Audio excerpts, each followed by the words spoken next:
الحمد لله حق حمده والصلاة والسلام على رسوله وعبده وعلى آله وصحبه ووفده أما بعد قال الله تبارك وتعالى في كلامه المجيد لو أنزلنا هذا القرآن على جبل لرأيته خاشعا متصدعا من خشية الله وتلك الأمثال نضربها للناس لعلهم يتفكرون۔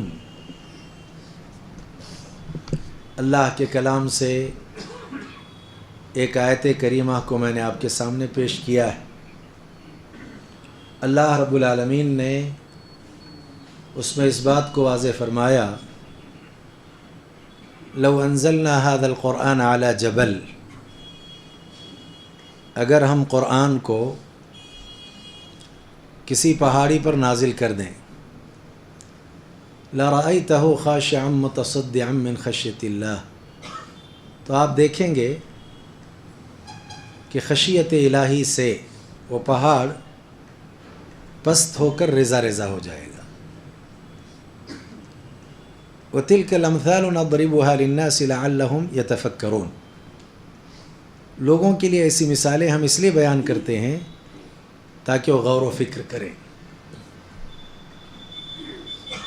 پہلی بات آج کے اس درس کی، کیونکہ 35 منٹ تک مجھے خطاب کرنا ہے، پہلی بات یہ جو کلام ہے اللہ کا انتہائی عظیم کلام ہے، اعلیٰ کلام ہے، عرفہ کلام ہے، اس کا معیار بہت اونچا ہے۔ اس کا اندازہ اگر آپ کو لگانا ہے تو سورہ واقعہ کی تیسرے رکوع کی جو ابتدائی آیات ہیں انہیں پڑھ لیں۔ اللہ نے وہاں کیا بیان فرمایا؟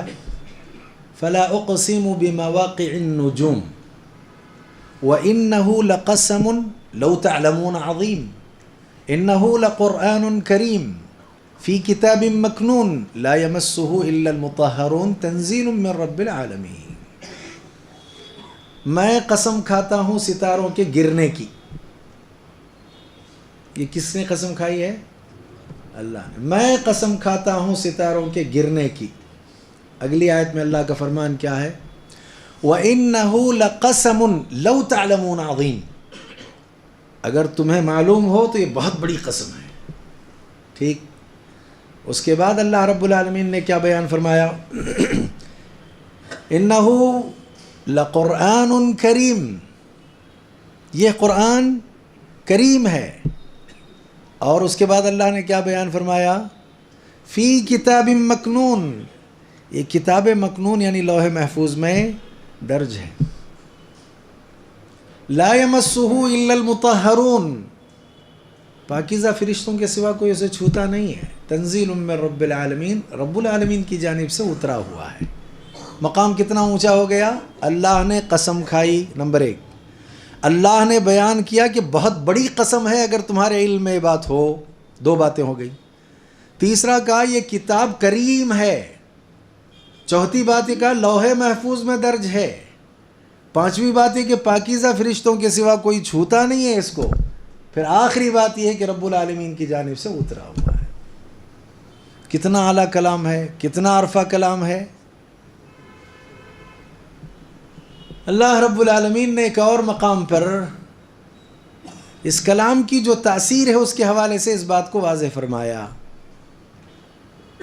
اللہ نزل احسن الحدیث کتابا متشابہا مثانی تقشعر منہ جلود الذین یخشون ربهم ثم تلین جلودهم وقلوبهم الى ذکر اللہ۔ کسی کی ضرورت ہے؟ دیکھیے چاہیے۔ اللہ رب العالمین نے نہایت عمدہ کلام نازل کیا ہے، احسن الحدیث، بہت اچھا کلام اللہ رب العالمین نے نازل کیا۔ کیسا کلام ہے یہ؟ کتابا متشابہا مثانی، ایسی کتاب ہے جو ملتی جلتی ہے، اس کی آیتیں بار بار دہرائی جاتی ہیں۔ اب آگے جو بات ہے وہ اہم ہے۔ تقشعر منه جلود الذين يخشون ربهم، جو رب سے ڈرنے والے ہیں نا، ان کا حال کیا ہوتا ہے اس کلام کے پڑھنے کے بعد، سننے کے بعد؟ ان کے رونگٹے کھڑے ہو جاتے ہیں۔ اس کے بعد پھر اللہ نے ایک بات بیان کی، ثم تلین جلودہم وقلوبہم الی ذکر اللہ، ان کی جلدیں، ان کے قلوب اور دل اللہ کے ذکر کی طرف نرم ہو جاتے ہیں۔ تو یعنی اس کلام کی تاثیر بہت ہے نا، پہاڑ پر اتار دیں تو ریزہ ریزہ، اور انسان پڑھنا شروع کر دے تو رونگٹے کھڑے ہو جائیں، اور ساتھ ہی کیا ہے، جلد اور دل اللہ کے ذکر کے لیے کیا ہو جائے، نرم ہو جائے۔ ٹھیک ہے، یہ بہت عظیم کلام ہے، اللہ نے قسم کھائی ہے، بہت بڑی قسم ہے، یہ کتاب ہے اور کریم کتاب ہے، لوح محفوظ میں ہے، اور ساتھ ہی ساتھ یہ کہ پاکیزہ فرشتوں کے سوا کوئی اسے چھوتا نہیں ہے، اور رب العالمین کی جانب سے اترا ہوا یہ کلام ہے۔ ٹھیک ہے، ایک تیسرا مقام بھی دیکھ لیتے ہیں، اس کے بعد اہم نقطے کی طرف آئیں گے ہم۔ اللہ نے بیان فرمایا، وَإِذَا مَا أُنزِلَتْ سُورَةٌ فَمِنْهُمْ مَنْ يَقُولُ أَيُّكُمْ زَادَتْهُ هَذِهِ إِيمَانًا فَأَمَّا الَّذِينَ آمَنُوا فَزَادَتْهُمْ إِيمَانًا وَهُمْ يَسْتَبْشِرُونَ۔ جب کبھی کوئی صورت اترتی ہے نا تو لوگ کیا کہتے ہیں، بعض، اس صورت نے تم میں سے کتنے لوگوں کے ایمان کو بڑھایا ہے؟ وَإِذَا مَا أُنزِلَتْ سُورَةٌ فَمِنْهُمْ مَنْ يَقُولُ أَيُّكُمْ زَادَتْهُ هَذِهِ إِيمَانًا۔ اب اللہ کا جواب کیا ہے، فَأَمَّا الَّذِينَ آمَنُوا، جو ایمان والے ہیں نا، فَزَادَتْهُمْ إِيمَانًا، اس صورت نے ان کے ایمان کو کیا کر دیا ہے۔ دیکھیے کیسا تاثیر والا کلام ہے، پہاڑ پر اتار دیں تو خشیت الہی سے پست ہو کر ریزہ ریزہ ہو جائے۔ انسان اگر اسے پڑھنا شروع کر دے تفکر کے ساتھ تو جو لوگ رب سے ڈرنے والے ہیں ان کے جو ہے رونگٹے کھڑے ہو جاتے ہیں، ان کے دل اور ان کے جلد جو ہے نرم پڑ جاتی ہے اللہ تعالیٰ کے ذکر کے لیے۔ اور ساتھ ہی ساتھ میں نے سورہ جو ہے واقعہ کے آخر رکوع کے ابتدائی آیات سے بتایا کہ کلام بڑا عرفہ ہے، اور اس آیت میں تو یہ ہے کہ ایمان والوں کا ایمان قرآن کی صورتوں سے کیا ہوتا ہے، بڑھ جاتا ہے۔ ٹھیک ہے نا۔ اب آئیے، اتنی تمام باتوں کے بعد جو بنیادی بات اب بتلانے ہیں نقطے کی شکل میں، وہ یہ ہے، تاثیر لفظ ہمارے پاس ہے نا، تاثیر۔ اس تاثیر لفظ کے 3 ارکان ہیں۔ کتنے ارکان ہیں؟ 3 ارکان۔ پوچھوں گا میں کسی سے بھی، ٹھیک ہے، اچھی طرح سے سنیں گے میری بات کو۔ تاثیر کے 3 ارکان ہیں۔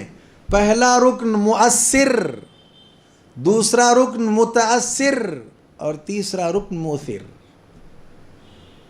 متاثر کیا ہے اور مؤثر کیا ہے، مؤثر کیا ہے، اسے ہم دیکھیں گے۔ مؤثر قرآن ہے۔ بھئی اثر کس کے ذریعے ہوتا ہے؟ مؤثر کیا ہے؟ قرآن، پہلا رکن۔ دوسرا رکن متاثر، متاثر کون ہوتا ہے؟ دل، ٹھیک ہے نا۔ اور تیسرا، اس قرآن سے دل کو متاثر کرنے کے لیے ان دونوں کے درمیان ایک تیسرا رکن وسیلہ اور ذریعہ ہے۔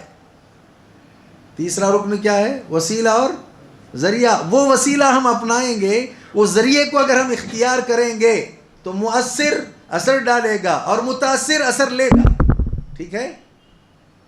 تو مؤثر قرآن مجید، متاثر دل۔ اب سوال یہ ہے کہ قرآن ہے کہ نہیں محفوظ؟ بالکل ہے، مؤثر محفوظ ہے، نزول کے زمانے سے لے کر آج تک محفوظ ہے، من و عن محفوظ ہے، اس میں کوئی تبدیلی واقع نہیں ہوئی، اس میں کوئی تغیر نہیں آیا، نہ حرف نہ زبر نہ زیر، کسی طرح کا کوئی تغیر نہیں، تو مؤثر ہے۔ اچھا، متاثر کیا ہے؟ دل۔ دل بھی ہے کہ نہیں؟ اللہ تعالیٰ نے قرآن کو اللہ کے نبی علیہ السلام پر نازل کیا، آپ کے دل پر نازل کیا ہے۔ نزل به الروح الامین علی قلبک لتکون من المنذرین، آپ کے دل پر قرآن مجید کا نزول ہوا ہے۔ تو پھر اس کا مطلب یہ کہ قرآن کی تلاوت کا اثر ہاتھ پیر سے زیادہ کہاں ہونا چاہیے؟ دل پر ہونا۔ یہ متاثر ہے، یہ کیا ہے؟ قرآن مؤثر ہے، دل متاثر ہے۔ اچھا، اب یہ مؤثر اثر ڈالے اور متاثر دل اثر لے، اس کے لیے جو درمیان میں تیسرا رکن وسیلہ ہے نا، وہ وسیلہ کیا ہے؟ اس کو ذہن میں رکھیں، وہ ہے القراءۃ والتدبر۔ کیا ہے وہ؟ القراءۃ والتدبر، قرآن کی قرأت کرنا اور سمجھ کر کے قرأت کرنا، اس سے کیا ہوگا؟ دل متاثر ہوگا. اس طرح تلاوت سے کیا ہوگا؟ قرآن اثر ڈالے گا. ٹھیک ہے نا؟ اگر ایسا نہیں ہوگا تو مؤثر ہوتے ہوئے بھی دل متاثر نہیں ہوگا. کیوں؟ آپ قرأت کر رہے ہیں لیکن تدبر نہیں ہے، تفکر نہیں ہے. کتنے لوگ معاشرے میں ایسے ہیں جو قرآن مجید کی تلاوت کرتے ہیں، مقصد کیا ہے؟ ثواب. ٹھیک ہے، اچھی چیز ہے، ثواب ہے نا. اہل علم کا اس بات پر اتفاق ہے کہ تدبر کے ساتھ یا بغیر تدبر کے اگر آپ قرآن کی تلاوت کریں گے تو دونوں صورتوں میں ثواب ملے گا. ٹھیک ہے نا؟ مثال اللہ کے نبی نے کون سی دی تھی؟ الف لام میم. کیا معنی ہے اس کا؟ تو اس کا مطلب ہے کہ آپ تلاوت کریں تو ثواب ملے گا کہ نہیں ملے گا؟ تو چاہے تدبر کے ساتھ تلاوت کرو چاہے تدبر کے بغیر تلاوت کرو، دونوں صورتوں میں ثواب ملے گا. لیکن یہ اساسی مقصد نہیں ہے، یہ اصل مقصد نہیں ہے نا. تو بعض لوگ القراءہ کرتے ہیں، تیسرے رکن میں جو تیسرا رکن ہے القراءہ، یہ کرتے ہیں، قرأت کرتے ہیں، قرآن پڑھتے ہیں، مگر پہلی نیت کیا ہے؟ ثواب کمانا. ٹھیک. دوسری نیت بعض لوگوں کی قرآن پڑھنے کی کیوں ہوتی ہے؟ قرآن اس لیے پڑھیں گے کہ یہ برکت والی کتاب ہے، گھر میں برکت چاہیے، کام میں برکت چاہیے، پتہ نہیں کیا کیا. ٹھیک ہے. وَهَذَا كِتَابٌ أَنزَلْنَاهُ مُبَارَكٌ، یہ کتاب کیسی ہے؟ مبارک کتاب ہے. لیکن یہ اصل جو ہے ہماری اساسی مقصد نہیں ہے یہ کہ صرف برکت کے لیے قرآن پڑھا جائے، صرف ثواب کے لیے قرآن پڑھا جائے. اچھا، بعض لوگ قرآن پڑھتے ہیں تو ان کے قرآن پڑھنے کا مقصد کیا ہوتا ہے؟ ان کے قرآن پڑھنے کے جو ہے اصل جو ہے وہ کیا ہوتا ہے؟ وہ جو زندہ رہتے رہتے بہت بیمار ہو گیا، ڈاکٹروں نے فیصلہ کر دیا کہ چند گھنٹے کا مہمان ہے، اس کو مارنے کے لیے پڑھتے ہیں. کس لیے؟ بھئی عجیب مسئلہ ہے. یہ مارنے والی کتاب ہے؟ یہ مارنے والی تو کتاب نہیں ہے نا. یہ عجیب قوم ہے، کیسا پتہ نہیں ان کا ذہن ہو گیا کہ زندہ ابھی مرنے کے قریب ہے، لہذا اس کو مارنے کے لیے ہم کیا کریں گے؟ قرآن مجید کی تلاوت کریں گے تاکہ روح کیسے ہو؟ آسانی سے نکل جائے. اچھا، بعض لوگ قرآن کی تلاوت کرتے ہیں، ان کو تلاوت کا مقصد کیا ہے؟ مر گیا، اب مرنے کے بعد بخشوانے کے لیے قرآن پڑھیں گے. تھا تو مارنے کے لیے، مر گیا تو بخشوانے کے لیے. عجیب مسئلہ ہے. دیکھیے آپ، 3 وسیلے میں نے بتائے آپ کو. پہلا وسیلہ کیا تھا؟ یعنی پہلا رکن کیا ہے؟ مؤثر قرآن. دوسرا کیا ہے؟ متاثر دل.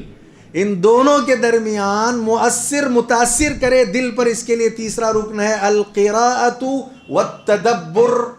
دونوں کو ملائیں گے آپ، قرأت بھی کرنا ہے اور تدبر کے ساتھ قرأت کرنا ہے. لیکن اب ہم کیا کر رہے ہیں؟ وہ دوسرا چھوڑ چکے ہیں، پہلا پکڑ لیا ہم نے. کون سا؟ القراءہ، قرأت پکڑ لیا. اور قرأت بھی کس کے لیے؟ ثواب کے لیے. ملے گا ثواب. اچھا، قرأت کس کے لیے؟ برکت کے لیے. برکت حاصل ہوگی. اچھا، اب اگلے جو مسئلے ہیں نا، قرأت کس کے لیے؟ وہ زندہ جو نہیں مر رہا اس کو مارنے کے لیے. نہیں، یہ ٹھیک نہیں ہے. سورہ یاسین پڑھو بیٹھ کر کے، کیا ہو جائے گا؟ روح آسانی سے نکل جائے گی. اب پتہ نہیں، بعض ہمارے ہاں ایسے بھی لوگ دیکھے گئے ہیں، بہت زیادہ وہ نزا کا عالم رہتا ہے تو کسی مولوی صاحب کے پاس جاتے ہیں کہ وہ جان نہیں نکل رہی، بہت پریشان ہے. وہ بیچارے کچھ پانی میں پڑھ کر کے دیتے ہیں، ادھر پانی پی لیا، مر گیا. عجیب مسئلہ ہے. اچھا، مرنے کے بعد کچھ لوگ بخشوانے کے لیے پڑھتے ہیں. کتنی چیزیں ہو گئیں؟ قرأت 4 چیزیں ہو گئی. 5ویں چیز یہ اور زیادہ بڑی عجیب ہے. قرأت ہمارے پاس کس لیے ہے؟ وہ گھروں میں لوگوں پر جن سوار ہو گیا. اب جن شیطان کے بارے میں سنیں نا آپ، جن سوار ہو گیا، بھوت نکالنے کے لیے قرآن پڑھنا ہے. کیا نکالنے کے لیے؟ جن اور بھوت کو بھگانے کے لیے ہم کیا کرتے ہیں؟ قرآن مجید پڑھتے ہیں، پڑھاتے ہیں، پڑھواتے ہیں، وغیرہ وغیرہ. اساسی مقصد کیا ہے؟ یہ اساسی مقصد کی طرف ہمیں آنا ہے. القراءۃ والتدبر. اصل جو اساسی مقصد ہے نا، وہ ہے ہدایت حاصل کرنا. سورہ بقرہ جب آپ کھولتے ہیں، الف لام میم ذالک الکتاب پڑھ لینے کے بعد جب آپ پہنچتے ہیں آیت کے اختتام پر تو کیا ہے؟ ھدی للمتقین. بھئی متقیوں کے لیے کتاب ہدایت ہے. تو یہ جب کتاب ہدایت ہے تو اس ہدایت والی کتاب سے اصل مقصد یہ ہے کہ آپ لوگ کیا حاصل کریں؟ ہدایت حاصل کریں۔ ہدایت کیسے حاصل ہوگی؟ صرف قرأت سے حاصل ہوگی کیا؟ ہاں، کیا کرنا پڑے گا؟ تفکر کرنا پڑے گا، تدبر کرنا پڑے گا، تب جا کر کے آپ کو کیا حاصل ہوگی؟ ہدایت حاصل ہوگی۔ اچھا، جن لوگوں نے، اب اگلی بات کی طرف چلتے ہیں، ایک مسئلہ ہو گیا ہے، اگلی بات کی طرف چلیں گے۔ جن لوگوں نے بھی اللہ کی مراد کو پانے کی کوشش کی قرآن کے ذریعے، تدبر سے کام لیا، تفکر کیا، اللہ رب العالمین نے ان کو ہدایت دی۔ صرف قرأت نہیں، اللہ کی مراد کو پانے کی کوشش کی ہے، تدبر کیا، غور و فکر کیا، اللہ نے ہدایت دی ان کو۔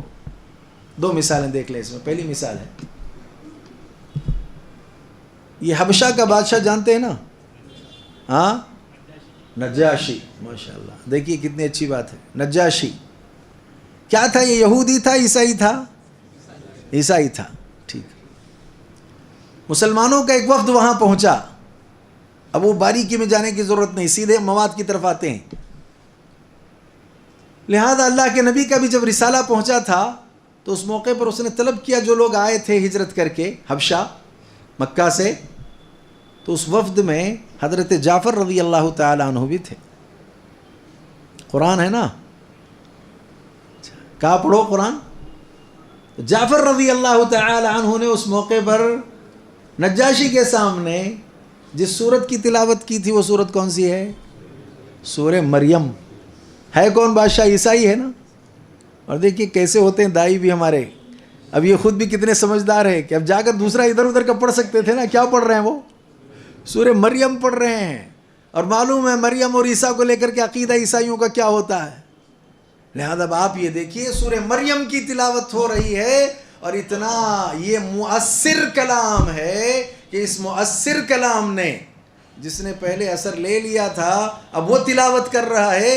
لہذا اس کی تلاوت کے نتیجے میں یہ ہے کہ وقت کا بڑا بادشاہ، ایک ملک کا بڑا حاکم بادشاہ، وہ متاثر ہوئے بغیر نہیں رہا۔ لہذا اس موقع پر حال یہ کہ اس کے ساتھی اور اس کے رفقا اس قدر متاثر ہوئے کہ جعفر رضی اللہ تعالیٰ عنہ تلاوت کر رہے ہیں اور ادھر آنکھوں سے آنسو جو ہے بہہ رہے ہیں۔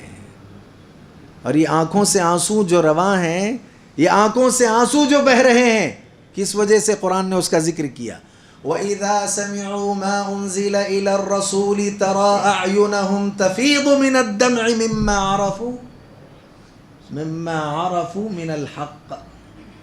ان لوگوں نے حق کو پہچان لیا، حق کی معرفت ان کو ہو گئی، اللہ کی مراد کو یہ پہنچ گئے۔ لہذا نتیجہ یہ نکلا کہ اے نبی آپ دیکھیں کہ ان کی آنکھوں سے آنسو رواں ہیں۔ بعض اہل علم نے یہ کہا کہ حبشہ کے جو ہے اس بادشاہ نجاشی نے اہل علم کے ایک وفد کو بھیجا تھا اللہ کے نبی کی خدمت میں۔ وہاں جا کر کے انہوں نے تلاوت سن لیا تو متاثر ہوئے، ان کی یہ کیفیت تھی۔ بہرحال نجاشی ایمان لے آیا، اس کے ساتھی اور رفقا ایمان لائے۔ کیسے؟ ایسے ایمان لائے ہیں، تفکر کے بعد نا نتیجے پر پہنچے، تب جا کر کے متاثر ہوئے، اور متاثر ہو کر کے کیا کیا انہوں نے؟ اسلام قبول کر لیا۔ اچھا، اسلام قبول کرنے کے بعد دیکھیے معیار کتنا اونچا ہو گیا ہے۔ ایک وقت آیا ایسا بھی کہ اللہ تعالیٰ نے ان کے سلسلے میں جو موت کا فیصلہ لکھا تھا، وہ موت کا فیصلہ صادر ہوا، اور حبشہ کا بادشاہ نجاشی انتقال کر گیا۔ کیا کہا اللہ کے نبی علیہ الصلوۃ والسلام نے؟ مات اليوم اخ لکم، آج کا ایک دن ایسا دن ہے کہ آج کے اس دن تمہارے بھائی کا انتقال ہو گیا ہے۔ دیکھیے اللہ کے نبی کو دیکھا تھا نجاشی نے؟ نہیں دیکھا ہے، لیکن یہ کہ اس کے باوجود اللہ کے نبی علیہ السلام فرماتے ہیں کہ آج کا دن وہ دن ہے کہ تمہارے بھائی کا انتقال ہو گیا، نجاشی کا انتقال ہو گیا۔ اتنا ہی نہیں، آپ علیہ الصلوۃ والسلام نے کہا کھڑے ہو جاؤ، اس پر ہم نماز ادا کریں گے۔ اہل علم اسی لیے کہتے ہیں کہ جس مقام پر مسلمانوں میں سے علم ہو دوسرے مسلمانوں کو کہ ان مقام پر ان کے انتقال کے بعد نماز جنازہ ادا نہیں کی گئی، راجح بات یہ ہے کہ وہاں ان کی جانب سے یا اس کے اطراف و اکناف میں ان کی جانب سے نماز جنازہ ادا کی جا سکتی ہے۔ ٹھیک ہے نا؟ تو اللہ کے نبی علیہ الصلوۃ والسلام نے یہ کہا کھڑے ہو جاؤ، ان کے لیے ہم نماز پڑھیں گے۔ تو یہ آنکھیں اشکبار ہونا، متاثر ہو کر کے رو پڑنا کب ہوا ہے؟ یہ صرف قرأت سننے سے، صرف قرأت کرنے سے، یا اس کو سمجھنے سے، آیتوں کو تفکر کے بعد، تدبر کے بعد یہ نتیجہ آیا تھا نا کہ ایمان لائے بغیر نہیں رہ سکے۔ اچھا چلیے، ہم جانتے ہیں نا اللہ کے نبی علیہ السلام پہلی وحی کے بعد غار حرا سے جب واپس آئے تو گھبرائے ہوئے تھے، سارا واقعہ آپ لوگوں کے علم ہے۔ خدیجۃ الکبریٰ رضی اللہ عنہا لے کر کن کے پاس پہنچی؟ ورقہ ابن نوفل کے پاس، ساری خبر سنا دی کہ ایسا ہوا، ایسے ہوا، ایسے ہوا۔ اور عجیب مسئلہ دیکھیے، وہاں نجاشی بادشاہ نے کلام کو سن کر کے کہا تھا، اس کو سننے کے بعد تو ایسا لگتا ہے کہ یہ وہی کلام ہے جو کس پر نازل ہوا۔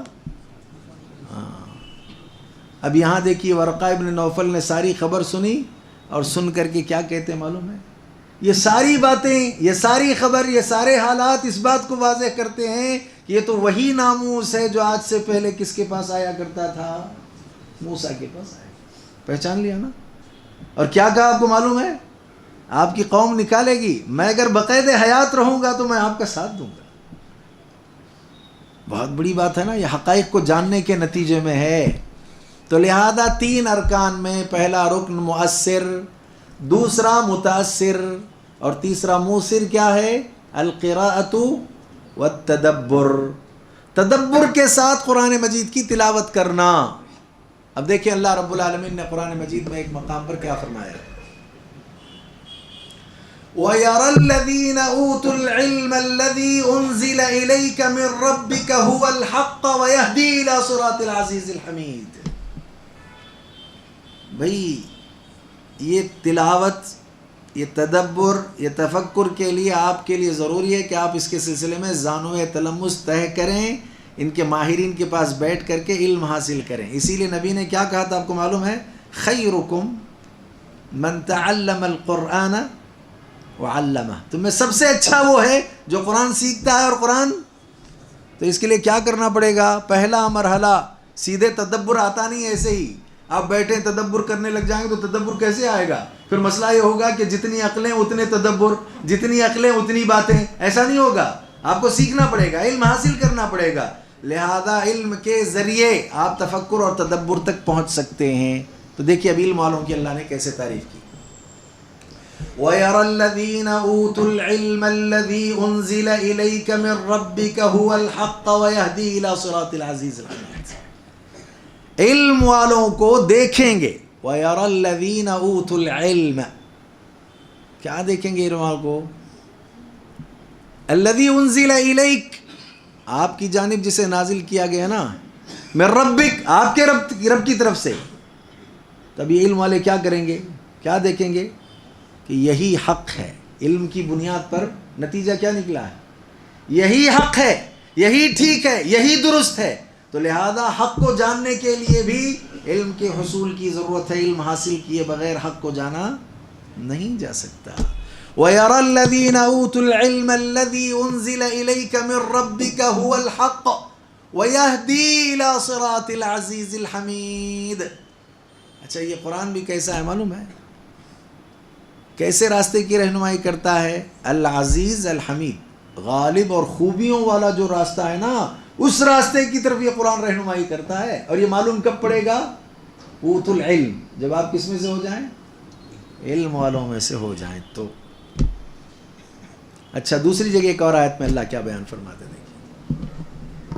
قل آمنوا به او لا تؤمنوا ان الذين اوتوا العلم من قبله اذا يتلى عليهم يخرون للاذقان سجدا ويقولون سبحان ربنا ان كان وعد ربنا لمفعولا ويخرون للاذقان يبكون ويزيدهم خشوعا۔ اللہ اکبر، اللہ کے کلام کو سمجھ کر کے پڑھنا چاہیے۔ اللہ مجھے آپ سب کو اس کی توفیق دے۔ نبی سے اللہ نے کہا کہو لوگوں سے آمنو به او لا تؤمنو، ایمان لاؤ یا ایمان نہ لاؤ، لیکن بات کیا ہے؟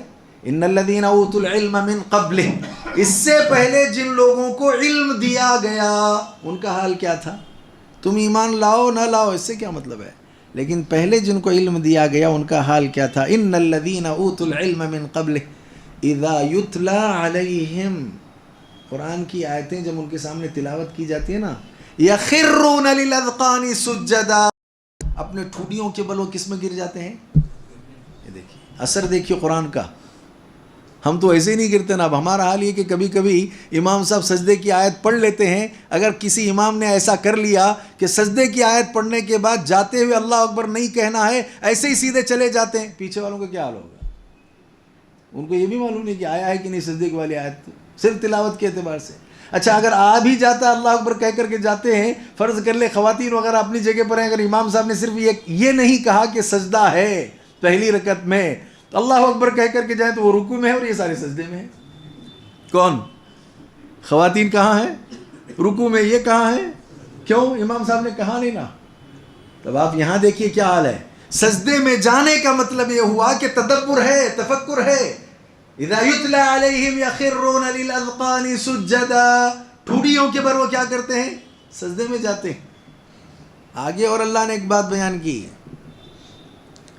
اللہ رب العالمین نے فرمایا یخرون للاذقان سجدا ویقولون سبحان ربنا ان کان وعد ربنا لمفعولا. کہتے ہیں وہ لوگ, نتیجہ دیکھیے غور و فکر کا, ہمارے رب کی ذات ہر عیب سے پاک ہے اور ہمارے رب کا کیا ہوا وعدہ ہر حال میں پورا ہونے والا ہے. پھر کیا حال ہوتا ہے؟ پھر حال یہ ہوتا ہے کہ پہلے تو صرف ٹھوٹیوں کے بر سجدے میں گئے تھے نا, اب قرآن نے کہا یبکون ویزیدہم خشوعا, اب روتے روتے سجدے میں جاتے ہیں اور ان کے خشوع اور خضوع میں کیا ہوتا ہے؟ اضافہ ہوتا ہے. کب ہوگا یہ؟ وہی بات تیسرا رکن جو بتایا نا, مؤثر متاثر, اور دونوں کے درمیان ایک تیسرا وسیلہ کیا ہے؟ القراءۃ والتدبر. قرات کرنا اور کیا کرنا؟ تدبر کرنا. تدبر کرو گے تو یہ معاملہ ہوگا, نہیں تو نہیں. عباد الرحمن کے اوصاف اللہ نے بیان کیے سورہ فرقان میں, وہاں اللہ نے اس کا ذکر کیا. تیسری آیت ہے یہ. اللہ فرماتے ہیں والذین اذا ذکروا بآیات ربہم لم یخروا علیہا صما وعمیانا. عباد الرحمن, رحمان کے بندے وہ ہیں, اذا ذکروا بآیات ربہم, ان کے رب کی آیات جب پڑھ کر کے ان کو سنائی جاتی ہے نا, تو گونگے بہرے بن کر کے وہ جو ہے آیتوں کو نہیں سنتے, نہیں جھکتے, نہیں پل پڑتے, یعنی مطلب نہیں جھکتے, سمجھ کے ساتھ جھکتے ہیں, تفکر کے ساتھ جھکتے ہیں. گونگے اور بہرے بن کر کے نہیں جھکتے. تب کیا کرنا چاہیے؟ عباد الرحمن ہے کہ نہیں ہے؟ سب ہے نا, ہم لوگ رحمان کے بندے ہیں نا. پھر یہ وصف کہاں گیا؟ والذین اذا ذکروا بآیات ربہم لم یخروا علیہا صما وعمیانا. میں نے کہا قرات اور تدبر ایک رکن ہے. یہ کتنے لوگ قرات کرتے ہیں؟ مقاصد بتا دیا میں. کتنے لوگ ایسے ہیں جو رمضان سے رمضان تک 11 مہینے قرات ہی نہیں کرتے ہیں, ان کا حال کیا ہوگا؟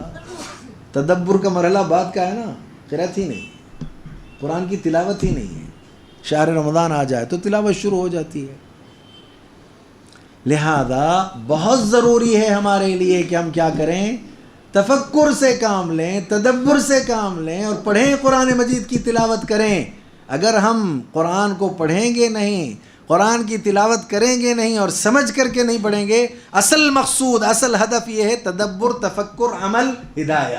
یہی اصل چیزیں ہیں نا بھئی. قرآن کے نزول کا مقصد ہدایت حاصل کرنا, قرآن کے نزول کا مقصد عمل کرنا, قرآن کے نزول کا مقصد یہ کہ تدبر سے اس کو پڑھ کر کے اللہ کے اوامر اور نواہی کو سمجھنا. یہی تو اصل مقصد ہے. اگر آپ یہ نہیں کریں گے تو ہوگا کیا؟ کہیں ایسا نہ ہو کہ یوم آخرت میں, قیامت والے دن, اللہ کے نبی امام الانبیاء, یہ جو امتیوں میں افضل ہے نا, تمام امتوں میں افضل امت ہی ہے نا. افضلیت کا سبب کیا ہے؟ ہاں, امام الانبیاء. آپ امام الانبیاء ہیں, لہذا امت کیا ہو گئی؟ جب آپ امام الانبیاء ہو گئے تو امت بھی ساری امتوں میں افضل ہو گئی. تو لہذا اس افضل امت میں ان لوگوں کے خلاف جو قرآن نہیں پڑھتے, اللہ کے رسول اللہ کے سامنے مقدمہ دائر کریں گے. وقال الرسول یا رب ان قوم اتخذوا هذا القرآن مہجورا. یہ میری قوم ہے جس نے قرآن کو چھوڑ دیا. اب 11 مہینے قرآن چھوڑ دیا. کیا یہ چھوڑنا نہیں ہے؟ ہر دن قرآن مجید کی تلاوت ہونی چاہیے نا, قرآن مجید کو پڑھنا چاہیے, سمجھ کر کے پڑھنے کی کوشش کرنا چاہیے. اچھا ایک عجیب بات دیکھیے, اور بعض لوگوں کا ایک خیال ہے, یہ تیسرا نقطہ ہے جو میں بیان کر رہا ہوں. وہ کیا خیال ہے بعض لوگوں کا؟ ہم قرآن مجید کی تفسیر کو پڑھ نہیں سکتے، ہم قرآن مجید کی تفسیر نہیں کر سکتے، ہم اس کا علم حاصل نہیں کر سکتے، لہذا ہم نہیں سمجھ سکتے. دیکھیے، سمجھ نہیں سکتے، علم نہیں حاصل کر سکتے، نہیں پڑھ سکتے، یہ ساری باتیں کی جاتی ہیں، ساری باتوں کو واضح کیا جاتا ہے. امام ابن القیم رحمہ اللہ نے اپنی ایک کتاب البیان، جو ان کی ایک کتاب ہے، یا طبیان، حافظ اگر میرا خطا نہیں کر رہا ہے تو، لہذا اس میں انہوں نے اس بات کا ذکر کیا ہے کہ اگر کوئی بندہ اللہ کے کلام کی تفسیر یا اس کے فہم کے معاملے میں یہ خیال کرتا ہے کہ ہم نہیں سمجھ سکتے، ہم وہ علم نہیں حاصل کر سکتے، ہمارا کام تو صرف ایک عبادت کے تصور سے صرف قرآن کے حروف پڑھتے رہنا ہے، تو پھر اس کے دل میں قرآن کو لے کر کے حرج ہے. حرج نہیں ہے، نہیں، کیا کہا انہوں نے؟ اس کے دل میں قرآن کو لے کر کے کیا ہے؟ حرج ہے. ہم بولتے ہیں نا کوئی حرج نہیں، کوئی حرج نہیں، کوئی حرج نہیں، حرج ہے. کیوں آپ نے ایسا سوچا کہ صرف عبادت کے تصور سے اس کے حروف کو آپ پڑھیں گے، سمجھنا نہیں ہے، اس کو تفکر نہیں کرنا؟ ہاں، یہ اپنی جگہ بات طے ہے کہ از خود آپ اپنی عقل کو معیار بنا کر کے سمجھنے کا سلسلہ شروع کرو گے، بڑے مسائل پیدا ہوں گے. لہذا اس کے لیے اہل علم ہیں، فن کے ماہرین ہیں، آپ ان تک بیٹھیں، ان تک پہنچیں، ان سے حاصل کریں نا. سیدھی ایک چھوٹی سی مثال دیتا ہوں آپ کو، چلو حروف ہی کی بات لے لیتے ہیں. ابھی کیا ہے؟ ان حروف کو بھی قرآن مجید کے پڑھنا ہے، اگر آپ کو ڈھنگ سے پڑھنا ہے، اس کا حق ادا کرنا ہے، اس کے لیے بھی آپ کو کس کے پاس بیٹھنا پڑے گا؟ استاد کے پاس بیٹھنا پڑے گا. وگرنہ آپ کیا کریں گے معلوم ہے؟ وہ پڑھتے پڑھتے جو ہے ختم اللہ علی قلوبہم، کیا ہو گیا؟ ان تماموں کے کتوں پر اللہ نے مہر لگا دی. کیوں ایسا ہوا؟ صرف لفظ صحیح نہ نکالنے کی وجہ سے. کیا تھا وہ؟ قلب قلوبہم. آپ نے کیا کہا؟ قلوبہم. کیا فائدہ ہوا اس کا پڑھنے کا آپ کا؟ تو حروف کی ادائیگی، تجوید، احکام، قواعد، اس کے لیے بھی آپ کو اس فن کے ماہر کے پاس بیٹھنا ہوگا. بھئی تزکیہ ضروری ہے نا، تزکیے سے پہلے تلاوت، تلاوت کے ساتھ تزکیہ. اب ظاہری بات ہے نبی معلم بنا کر کے بھیجے گئے، وَيُعَلِّمُهُمُ الْكِتَابَ وَالْحِكْمَةَ وَيُزَكِّيهِمْ. تزکیے کے عالم چاہیے آپ کو، استاد چاہیے، اس کے بغیر نہیں. تو اب آپ یہ دیکھیں، دو چیزیں یاد رکھیں گے آپ. پہلی چیز یہ ہے کہ حروف، آیات، الفاظ، کلمات، اس کے تحفظ کی ذمہ داری اللہ نے لی، اور اس کے لیے ایک انتظام یہاں دنیا میں جو شروع کیا وہ کیا؟ سینوں میں قرآن کی آیتوں کو محفوظ کروا دیا ہے. کتنے حافظ قرآن ہیں نا؟ ہاں بالکل، پڑھتے جاتے ہیں. حافظ صاحب ذرا زبر غلط پڑھتے ہیں، پیچھے سے لقمہ، نہیں آپ غلط پڑھ رہے ہیں، اللہ کا کلام ایسا نہیں ہے. حفاظت کی ذمہ داری یا حفاظت کا ایک حق انہوں نے ادا کیا. کیا اتنا ہی کافی ہے کہ الفاظ، آیات، حروف یاد رکھے جائیں؟ لہذا اس کا معنی، مفہوم جو ہے نا، اس کی حفاظت کے لیے بھی ہر دور میں اللہ رب العالمین نے ایک طائفہ منصورہ کو جو ہے کھڑا کیا ہے. اب وہ کیا کرتے ہیں؟ کوئی ایسا تو نہیں ہے جو اپنے عقل کے گھوڑے دوڑا کر الٹی سلٹے معنی مطالب بیان کر کے کچھ بھی کہہ رہا ہے. اور قرآن کی آیتوں کے مفہوم جو صحیح تھے، اسلاف سے ثابت تھے، اللہ کے نبی علیہ السلام نے صحابہ کی موجودگی میں جو کچھ دیا تھا اس کے برعکس ہو رہا ہے. لہذا اس پر بھی مواخذے کے لیے اہل علم کا ایک گروہ ہے. یہ علم ہے. اچھا، دونوں میں زیادہ فضیلت کس کی ہے؟ حافظ قرآن کی، یا وہ جو قرآن کی آیتوں پر تفکر و تدبر کر کے اس کے معانی، مطالب و مفاہیم کو اچھی طرح سے سمجھ کر کے علم حاصل کیا ہے؟ کس کی؟ ہاں، ڈر لگ رہا ہے بولنے کے لیے. حافظ صاحب رہیں گے تو بولیں گے کیا حافظوں کو آپ نے توہین کی ہے؟ ہاں جی، عالم کیا ہے؟ عالم. اہل علم سے رجوع کرو. اس لیے میں نے آیتیں پڑھی ہیں. ابھی کتنی آیتیں پڑھی؟ وَيَرَى الَّذِينَ أُوتُوا الْعِلْمَ الَّذِي أُنزِلَ إِلَيْكَ مِنْ رَبِّكَ هُوَ الْحَقَّ وَيَهْدِي إِلَى صِرَاطِ الْعَزِيزِ الْحَمِيدِ. دوسری جگہ قُلْ آمِنُوا بِهِ أَوْ لَا تُؤْمِنُوا إِنَّ الَّذِينَ أُوتُوا الْعِلْمَ مِنْ قَبْلِهِ. اب اولو العلم کے بارے میں تو اتنی آیتیں کہ وہ پڑھتے جائیں تو وقت پورا جو ہے ناکافی ہو جائے گا.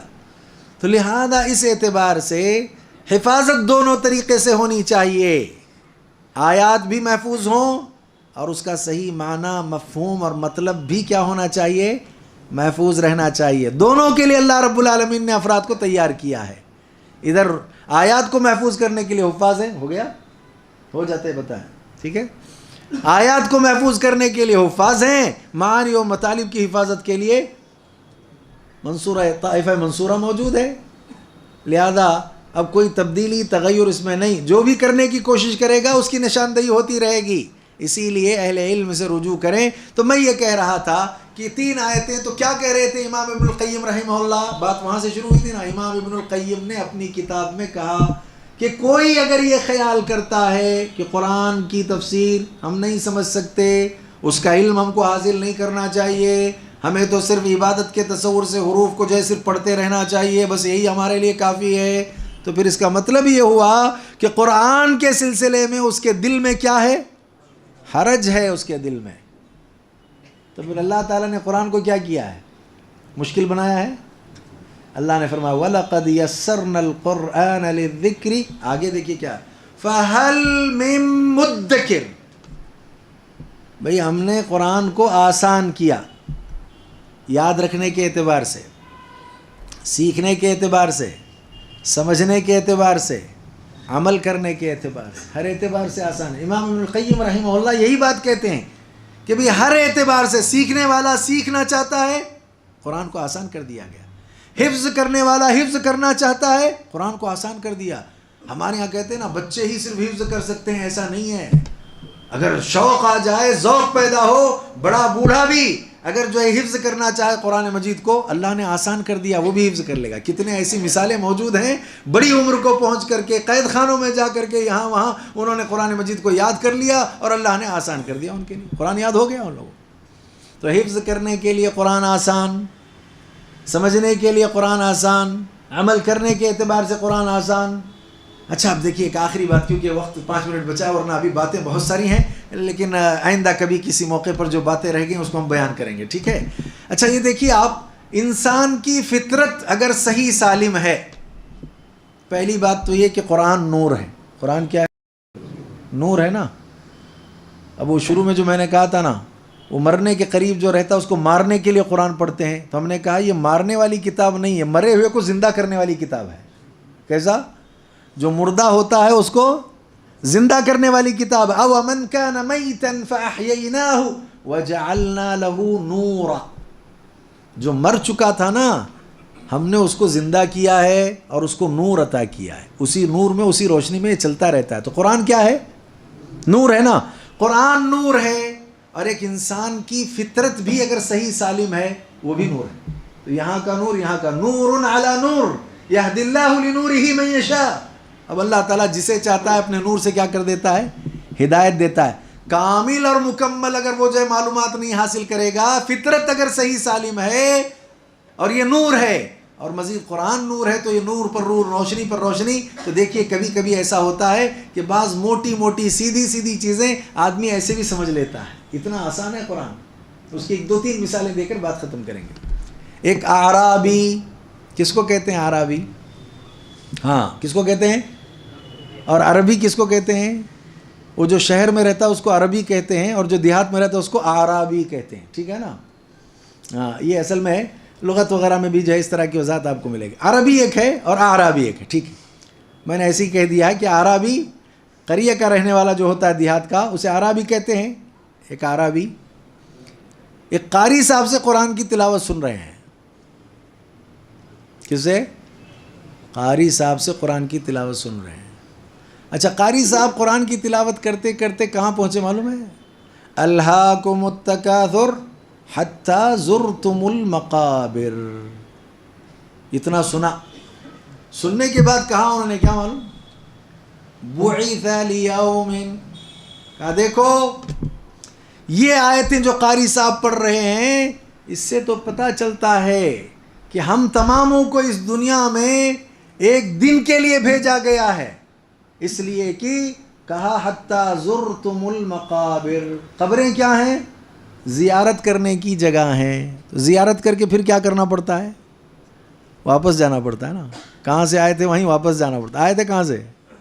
ادھر سے آئے تھے. جانا کہاں ہے؟ ادھر ہی نہ جانا. انا للہ و انا، ہم اللہ کے پاس سے ہیں اور پلٹ کر کے کہاں جانا ہے؟ اچھا ٹھیک ہے. اب دیکھو حتی زرتم المقابر، قاری سے قرآن سن لیا، فطرت ابھی صحیح سالم تھی، لہذا فوراً نتیجے پر پہنچا کہ یہ زرتم المقابر سے اس بات کا پتہ چلتا ہے کہ ایک دن کے لیے ہم کو قیام کرنا ہے، ایک دن کے لیے ہم اٹھائے جائیں گے. یہ قبر آخری ٹھکانہ نہیں ہے، یہ آخری منزل نہیں ہے. اسی لیے شیخ صالح العثیمین کیا کہتے ہیں معلوم ہے؟ جس آدمی نے قبر کو آخری منزل کہا اس نے آخرت کا انکار کیا ہے. کس کا انکار کیا؟ اٹھنے کا انکار کیا، حساب کا انکار کیا، جنت کا انکار کیا، جہنم کا انکار کیا. کہتے ہیں نا مثواہ الاخیر، یہ آخری ٹھکانہ، یہ آخری منزل ہے. نہیں، آخری منزل نہیں ہے، یہ تو زرتم المقابر ہے نا. تو لہذا آپ یہ اندازہ لگائیے کہ قرآن مجید کی تلاوت تدبر کے ساتھ کتنا ضروری ہے. آخری بات، کیونکہ شیخ آگے ہیں، آخری بات کیا ہے؟ قرآن میں ایک مقام پر اللہ رب العالمین نے بیان فرمایا یؤتی الحکمۃ من یشاء ومن یؤت الحکمۃ فقد اوتی خیرا کثیرا وما یذکر الا اولو الالباب. اللہ تعالیٰ جسے چاہتا ہے کیا کرتا ہے؟ یؤتی الحکمۃ من یشاء، جسے چاہتا ہے اللہ حکمت عطا کرتا ہے. ٹھیک ہے؟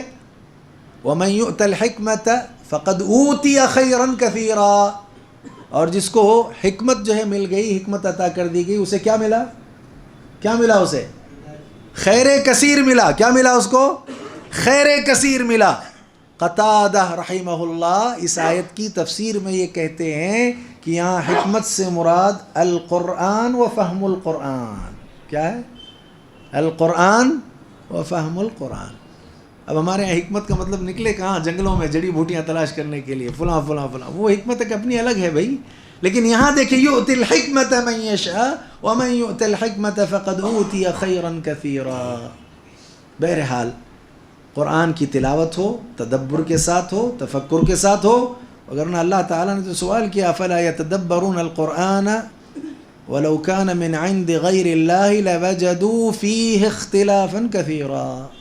دوسرے مقام پر افلا یتدبرون القرآن ام علی قلوب اقفالها، دلوں کو قفل لگ گئے کیا؟ کیوں پھر تدبر سے قرآن کو نہیں پڑھتے ہو؟ لہذا ایسے اور بہت ساری تمثیلیں ہیں.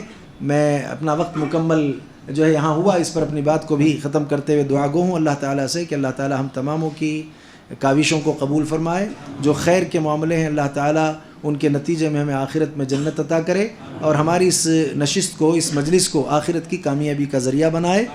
اور اللہ تعالیٰ جتنی باتیں میں نے، مجھ سے پہلے کے خطیب نے اور میرے بعد جو شیخ خطاب کریں گے، اس میں جو بھی باتیں کتاب و سنت سے ثابت شدہ ہوں گی، ان تمام باتوں پر ہم تماموں کو عمل کی اللہ توفیق عطا فرما. خاتمے کے وقت ہماری زبانوں پر کلمہ توحید جاری فرما. موت کے وقت کی سختی، موت کے بعد کی پریشانی، قیامت کے دن کی ہولناکیوں سے ہمیں نجات عطا فرما. جنت الفردوس میں ہمیں جگہ عطا فرما.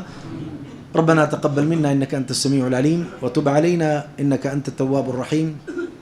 سبحان ربك رب العزة عما يصفون وسلام على المرسلين والحمد لله رب العالمين.